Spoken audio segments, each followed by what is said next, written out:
About a week ago, I attended an event to celebrate the life of dance teacher Helen Lewis. And even as a child, I was aware about Helen Lewis. I knew she was Jewish. I knew she came originally from Czechoslovakia, and she lived not very far from us.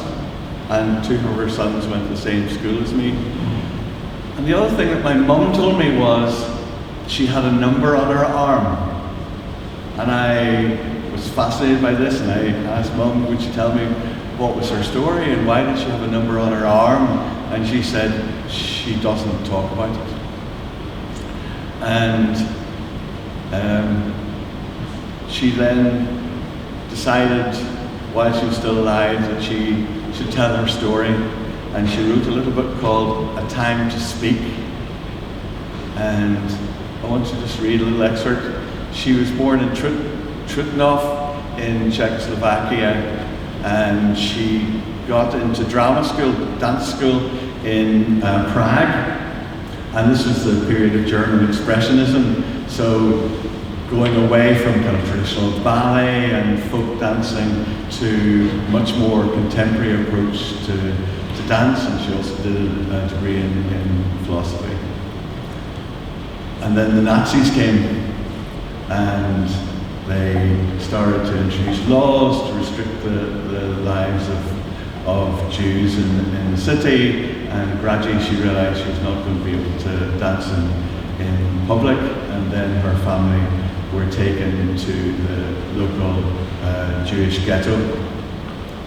And by then she'd married, but they were then transported to Auschwitz with her husband and her parents. And her parents and her husband did not survive, but she did. And here's one of the reasons that she survived. It was one of the coldest days of the year. The November snow lay deep, knee-deep, and a freezing wind blew unceasingly across the unprotected flat land. I was very low, frozen, starving, physically exhausted, and on the verge of total hopelessness. The bits of clothing we had been given offered no protection against the harsh climate. The wooden clogs were always damp and didn't grip the icy surface of the ground. Slipping and falling could draw the guards' attention and had to be avoided at all costs. Being too weak to fulfill the required workload meant a ride on the lorry to Stutthof and the gas chambers. The lorry arrived empty on alternate Sunday mornings and left 2 hours later with its load of passengers, returning in the evening with the same number of new prisoners, so the size of the workforce in the camp was always unchanged. The spade in my frozen hands was terribly heavy. I was well aware that I was only pretending to go through the motions of work so as to preserve my last bit of strength. Suddenly I heard a voice behind me. He had approached noiselessly through the heavy snow and must have watched my pathetic efforts with the spade for quite some time. The voice said in a quite matter-of-fact tone, "You're another who's ready for Stutthof," and then added, "I've been watching you for some time." I wasn't surprised or even much shaken. I couldn't expect to go on surviving when so many others had gone long before. Yet even that day came to an end, and we stood numb and miserable at a roll call, which as usual went on forever. A lively and friendly Hungarian girl stood beside me and softly cursed the interminable time we spent standing there, waiting to be counted. "We shall have less time for rehearsal," she murmured. That word that once had been part of my daily vocabulary startled me. I asked incredulously whether I had heard correctly, and she explained that a Christmas program was being rehearsed with dramatic sketches, music, singing, and dancing. to be performed for the whole camp. I couldn't believe it. There I was, hardly able to stand upright, and they were rehearsing. I didn't know whether to laugh or cry. But at that moment the SS man appeared, and we were counted. I survived the next day, and the next, trying desperately to avoid the attention of the guard, but knowing it was futile. He'd already taken the number stitched to my coat. It was only midweek now, 3 or 4 days' time perhaps. The next evening we were ordered to dive under our bunks as protection from one of the rare air raids which took place somewhere nearby. By chance I found myself next to the Hungarian girl again, and she complained about interference with rehearsal time. "How's it going?" I asked without real interest, only because she was so friendly. "Very well," she replied. "Only the dance is giving us trouble. We can't manage the valse." And she started to hum it softly. "Coppelia," I said. "Nothing more." "You know about Coppelia?" she asked with surprise. "Then you know about dancing." "I did in another life," I said, "and I wish you luck." The all clear sounded. She went to rehearsal, and I crept under the single blanket.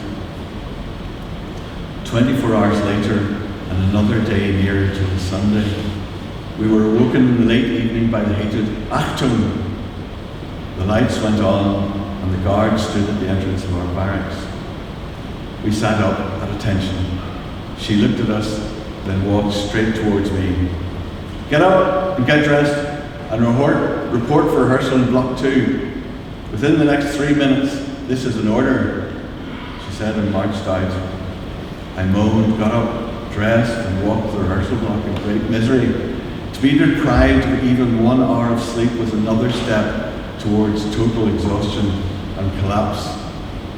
The lorry was approaching. Block 2 was well lit and pleasantly warm. In the huge room, people were singing, acting, even laughing. And as I stood watching them, I felt a sense of total disorientation and unreality. After a while, I located a group of girls who seemed to be the dancers. I went over and sat down to watch. They ignored me and went on with their pathetic battle with the valse. A huge wave of bitterness and anger swept over me. They had deprived me of my only comfort, sleep, and now they didn't even notice me. Exasperated, I jumped up and shouted at them, "This is hopeless! You haven't got a clue how to dance!" They turned on me angrily. "If you know better, show us." And I did. They were first astonished, then became attentive and interested, and eventually enthusiastic. After half an hour, the valse from Coppelia had assumed some form and shape. This in itself was remarkable in the circumstances, but what had taken place inside myself was miraculous. I had forgotten the time and the place, and I had even forgotten myself. I hadn't noticed that it had become quiet in the hall, that the other rehearsals had stopped, and everyone was standing round watching. Finally, I felt satisfied. Where there had been chaos, there was now dance. The girls were delighted. There was a burst of applause and shouting. The shouting became a refrain. "Dance for us, please, dance for us." The trance held. I took off my wooden shoes. The excellent accordionist played a South African tango, and I danced. Where there was hunger, where was the hunger, the fear, the exhaustion? How could I dance with my frostbitten feet? I didn't care or try to understand. I danced, and that was enough. When I finished, they hugged and kissed me, called me their star, and lifted me up on their shoulders. Some gave me bread and a bit of margarine and even jam. When I finally reached my bunk, I woke Mitzi, and we shared the bread and then slept contentedly. From then on, I went to rehearsals almost every evening. The valse improved visibly, and I danced for the girls, they loved it and rewarded me with a slice of bread or a potato, whatever they could. I hardly noticed that the Lorry hadn't arrived that Sunday. I had another week